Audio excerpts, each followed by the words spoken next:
મફત શૌચાલય બનાવવા માટે સરકાર આપશે 12,000 રૂપિયા અને આજે જ જાણી લો તેની વિગતો। સ્વચ્છ ભારત મિશન કેન્દ્ર સરકાર દ્વારા 2 ઓક્ટોબર 2014ના રોજ શરૂ કરવામાં આવ્યું હતું અને આ યોજના હેઠળ 2019 સુધીમાં દરેક ઘરમાં શૌચાલય બનાવવાનું લક્ષ્ય નક્કી કરાયું, જે હવે 2030 સુધી લંબાવવામાં આવ્યું છે। હવે સરકાર સ્વચ્છ ભારત મિશનને પ્રોત્સાહન આપવા માટે નવા પગલાં લઈ રહી છે અને આ યોજના હેઠળ દેશમાં લગભગ 11 કરોડ ઘરેલું શૌચાલય બનાવવામાં આવ્યા છે।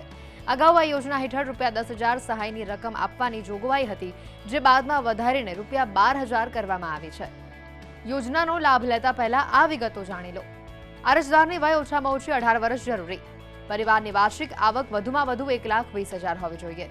ઘરમાં શૌચાલય ન હોવું જોઈએ। અરજદાર ભારતીય નાગરિક હોવો જોઈએ।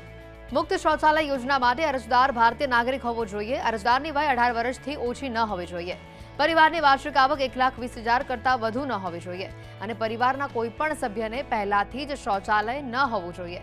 આ યોજનામાં ભાગ લેવા માટે તમારી પાસે આધાર કાર્ડ, આવકનો પુરાવો, જાતિનો દાખલો, સરનામાનો પુરાવો, બેંક એકાઉન્ટ, પાસબુક અને રેશન કાર્ડ હોવું જરૂરી છે।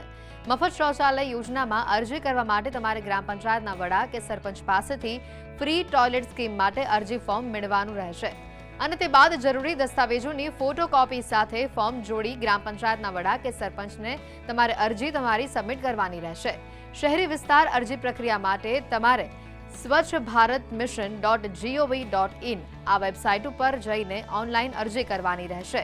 વધુ માહિતી માટે તમારે હેલ્પલાઇન નંબર 9452552892 અથવા તો 9452552893 આ નંબર ઉપર કોલ કરી વધુ જાણકારી આપ મેળવી શકો છો।